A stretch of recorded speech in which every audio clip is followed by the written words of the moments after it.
The voice of the Bay Area, Ron Owens. Weekdays at 9 on KGO 810.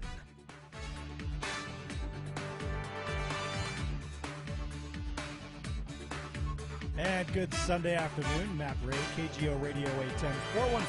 415-808-0810 is the number, 80810. You can chime in on Twitter at Matt Ray Talk. The Workplace Bullying Institute, that's a real thing. WBI, the Workplace Bullying Institute, to study, correct, and prevent abusive conduct at work, says even with a record number of women in the workforce, the glass ceiling is not budging. What in the heck is going on? Let's toss it over to Esther Spina. She's an expert on women in business. Also, the author of the book, The Ambitious Woman. She talks about the challenges of breaking through the glass ceiling and the role women play in either helping or hurting each other. Thanks for joining us here on KGO, Esther. Hey, Matt. How are you doing? I'm well. Yourself? Great. What is going on here where there's a record number of women in the workplace and the glass ceiling is not moving? Well, I think it is moving. It's moving rather slowly, but it is getting up there, and a lot of it has to do with the women themselves. Women just have to learn to be ambitious and learn to be confident and know who they are, and stand up to men and women in the workforce. Now, and why? I mean, I have to ask you why. And a little bit of background on me. I come from a family of powerful women. I mean, they've, my mom's always been in charge. She's always been the boss. My sister, you name it, they're in the workplace, in the business world, they're very powerful people. This is something I can't even understand. I work in, well, okay, but I won't go there. But I mean, this is something I can't even understand. So what the heck is going on? Why in this day and age? Well, I think, and there's nothing more better working with or knowing powerful women, which I'm sure, and empowering women. That's what I love to do. But in the workforce, you have two issues. You have the men, and then you have the women. Men is usually who you have to compete for their job and prove your worth, prove that you're as good as they are, prove that you can do the job. And that's really how we've been trying to, break that glass ceiling over the last decade. But then you have the other issue of the mean girls in the workplace. And go ahead. And those are the ones that are out there that maybe aren't as confident as you, a powerful woman, and they try to stop you because they feel like they can't compete with you. And the only way that they can feel superior to you is by putting you down or being mean or blocking your breaking through that glass ceiling. So, we always blame it on the men all the time, like, well, the men are the ones stopping the women in the workplace. And there are times that they are. But on the other hand, you have the mean girls at work, and they can be just as devastating to your promotion or to your advancement. Well, and that's where I think we want to take care of that. Well, how serious is woman-on-woman bullying in the workplace? I mean, is it a serious issue? Is it prevalent in a lot of areas?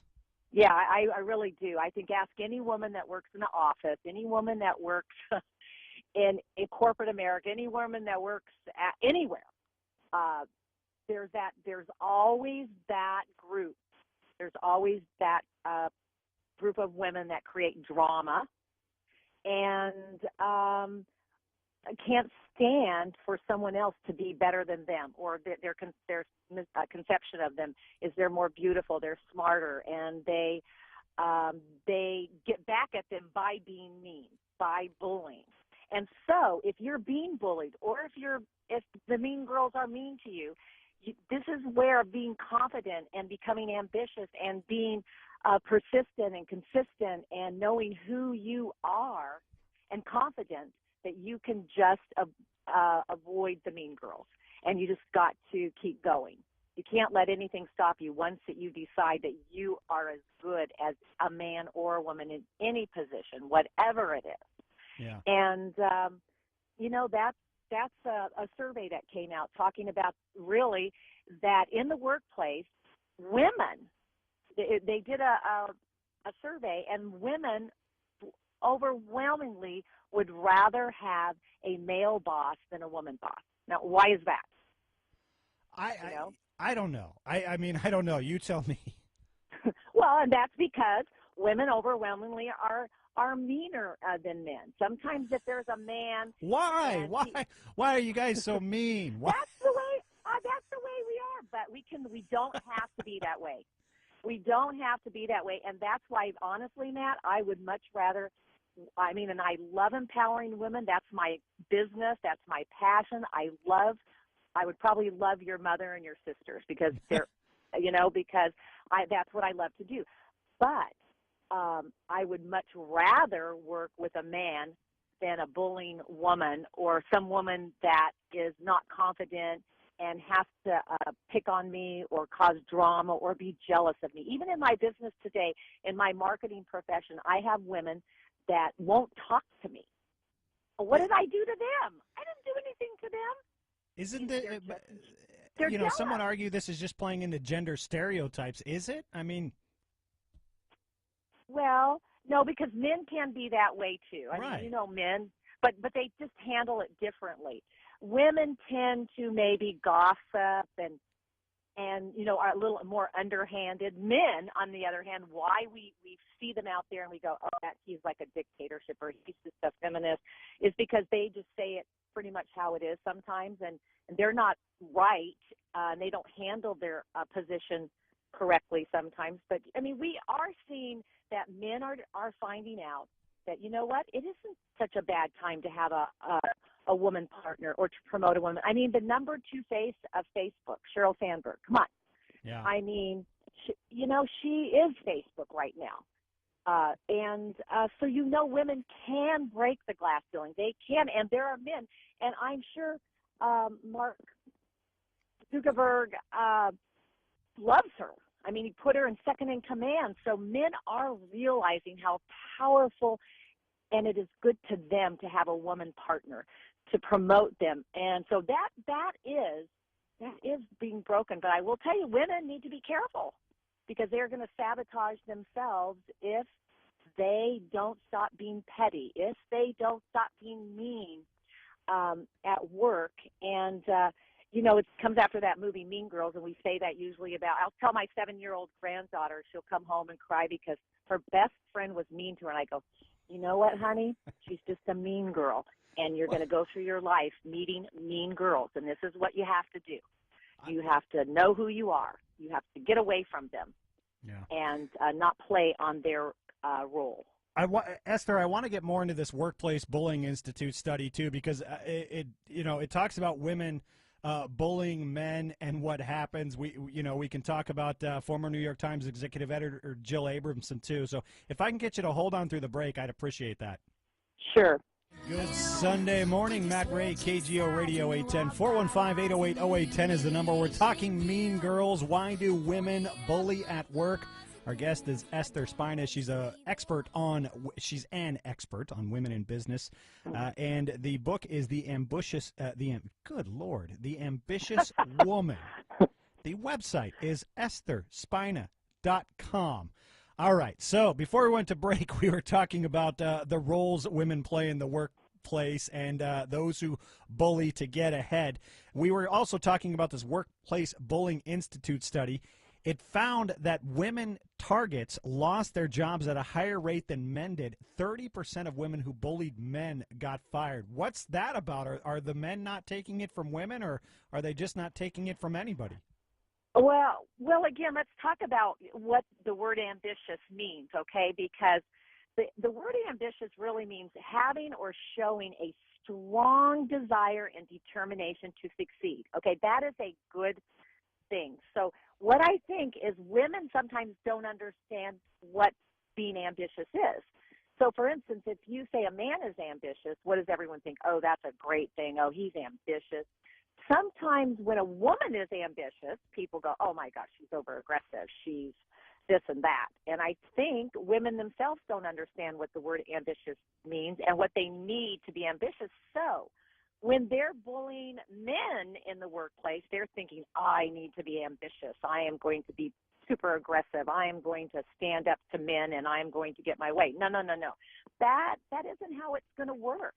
You know, I've tried that in the workplace, and trust me, it does not work. You get nowhere.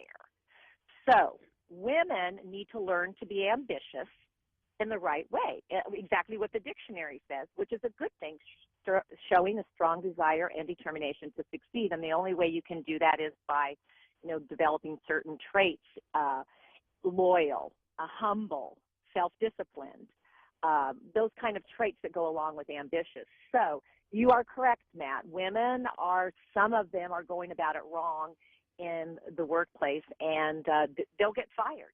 They won't get up the ladder. I mean, you would think that if there's so much bullying going on in the workplace amongst women, you would think that they would form alliances or something like that to, you know, I mean, I've done that in the workplace before. I formed alliances. I had a core group of people that I trusted and I confided in. You would think women would do that. Yeah, and you know, that could come, and that's part of what my platform is to educate. And a lot of women leaders now today, but again, I come back to Sheryl Sandberg, who wrote Lean In, The Will to Lead at Work. Sure. And that's a platform that many women leaders now are taking to educate and teach women, listen, we can have it all, but this is how it has to work. I mean, we can be a mother, wife, have children and grandchildren, and have a successful marriage and a full-time career. We can have it all, but we're going to have to just do it a little bit differently. And I think that's coming.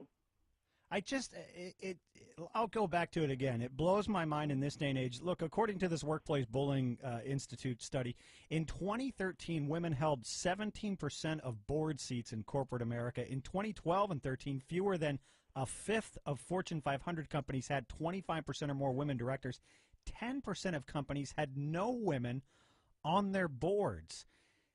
There has to be something other than bullying going on, and we can't just say, you know, men just take it or whatever, or we condition, we can take it. There has to be something else going on there. There has to be. They have to be. We as men have to be keeping them down. I'll say it. We have to be. Yeah. Well, I agree. It totally. And listen, but it's getting better. I do want to say it used to be like you have no women. I mean, right. You know, even 10 years ago, or, you know, would you have ever thought there could be a woman president? You know, right. I mean, just to have a woman even run for it, as Sarah Palin did a few years ago, I mean, that just wasn't conceivable. Or, you know, women in these leaders. So even though they're very small percentages, take it into perspective this way, though. Women still bear the children, Matt. We still have the kids. Sure. So there's going to be that period of time where women you just are never, probably ever going to see as many women in those positions as men, period. Just not going to, because the men still continue to work, still go. Women have to take off. They're having their children, and they're the mothers of the home. So that's probably never going to be more, but it does need to get up there a little bit more. I agree. And I think it's a combination of things, probably more the men than the women, even though, like we talked about earlier, about those mean girls at work, it's still the men, old-timer men, that have that problem. But I really believe these young men coming into business, these multi-self-millionaires with the high tech, which are right there in San Francisco, Silicon Valley, they are getting smart, and these women are just as techy. These women are just as brilliant as any man, and I think men are beginning to see that. We have to break through that bro culture too. That's in the tech world. You know, I think back to, I've been in radio. Let's see, what year?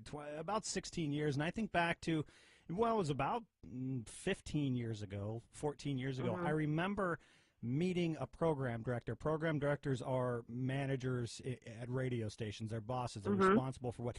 And she, I remember meeting one of the very first female program directors in Portland, Oregon. And she was a program director on a major powerhouse station. And she was introduced that way. She was being touted as one of the first. And I'm sitting there saying, what the hell kind of business am I? And like I said, I remember my mom and being, the head of every business she's ever run. And I remember sitting there thinking, what the hell kind of business am I going into where we're just now seeing a woman in charge in a major market? Portland's a pretty big market, in a major market. And you mentioned kind of the old man. This is a business where there was not so much anymore, but there was a good old boy mentality. But I remember thinking to myself, what the hell am I getting into to where in this day and age there's finally a woman becoming a boss? Right. Well, see, you were raised, though. You're going to be maybe not the normal. I mean, you're who you are today because of your mom, and probably your sisters too, because it's not so much a normal thing to have a power. You probably appreciate that now. I don't know if you did growing up. My boys didn't, but now they do. Now they're glad I'm their mom, and they're so proud of me now. Yeah. But they might not have been growing up. So you might not be the norm, and so you saw that. Good for you. You saw that 15 years ago. But that's just 15 years ago is probably just starting to come to surface that, hey, and of course we live in the world where there has to be two women working, whether they work at a job or whether they're self-employed. We've got businesses, these kind of direct selling businesses now. We've got these home-based businesses. Women can work at home. They can do calling. They can do computer. So you've got women just working everywhere, whether they go into a, quote, corporate office. In fact, even there in the Silicon Valley, a lot of people, work together in their homes or their apartments, and make it very easy for both genders to work. And that's giving the opportunity for the women gender to get noticed. Yeah. Esther Spina, expert on women in business. The book is The Ambitious Woman. I'm in radio. I cannot speak. The website is estherspina.com. Esther, thanks for joining us here on KGO. We appreciate it. Yeah. Thanks, Matt. And listen, by the way, just not only for women, it's for men, too. You ought to pick up a copy and read it. It's great. We You'll will love do it. that. Great Christmas and give gift. it to your mom. Okay. I will do. She's retired now, but I will do that. Thanks, Esther. We appreciate your time.